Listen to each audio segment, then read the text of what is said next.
thrombose veineuse profonde d'un membre inférieur ou phlébite. Le risque est l'embolie pulmonaire qui peut parfois être mortelle. Une thrombose veineuse profonde, phlébite profonde, est l'obstruction d'une veine profonde par un caillot sanguin. Les symptômes sont rougeur, œdème, douleur au niveau de la jambe ou du mollet.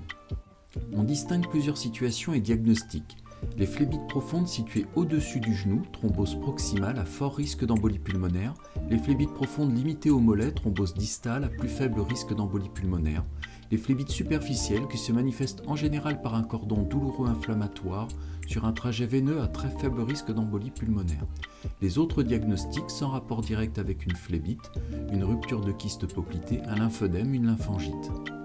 On recherche une cause, une chirurgie récente, surtout dans la région du bassin, un traumatisme ou une contention plâtrée, un accident vasculaire cérébral ou une maladie chronique, un cancer, surtout en cas de chimiothérapie, une thrombophilie héréditaire, un voyage en avion, surtout si le vol dure plus de 9 heures, l'âge avancé, l'obésité, l'insuffisance cardiaque, une maladie inflammatoire intestinale, certains médicaments comme les contraceptifs oraux, l'hormonothérapie, les antitumoraux.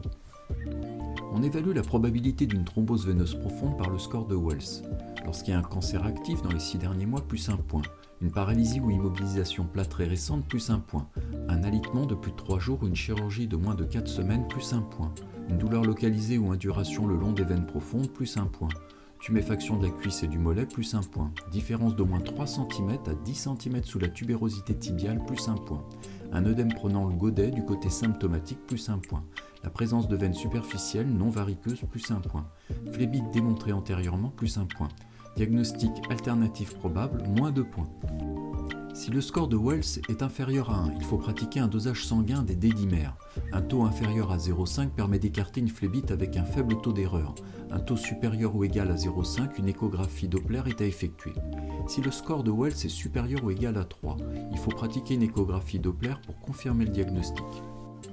Le traitement repose selon la situation clinique sur les anticoagulants à poursuivre sur une durée de 3 mois. On peut choisir l'apixaban qui est un anticoagulant antifacteur 10A, ou soit une héparine de bas poids moléculaire HBPM rapidement relayée par la warfarine, un antivitamine K, ou une héparine de bas poids moléculaire HBPM pendant plusieurs semaines en l'absence d'insuffisance rénale et chez la femme enceinte. La complication principale de la phlébite est l'embolie pulmonaire. C'est la migration de tout ou une partie du caillot de la veine vers une artère pulmonaire. C'est une infection grave, dans 30% des cas, elle est mortelle si elle n'est pas traitée. Les signes qui doivent alerter, une dyspnée, essoufflement de survenue très récente depuis quelques secondes ou quelques minutes, une brusque douleur thoracique, une toux.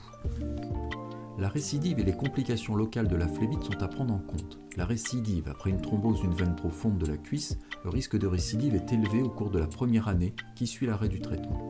Les complications locales. 5 ans après une thrombose initiale, environ 30% des patients auront un syndrome post-thrombotique, c'est-à-dire des douleurs des membres inférieurs, des varices, un œdème, une pigmentation de la peau, parfois des ulcères cutanés.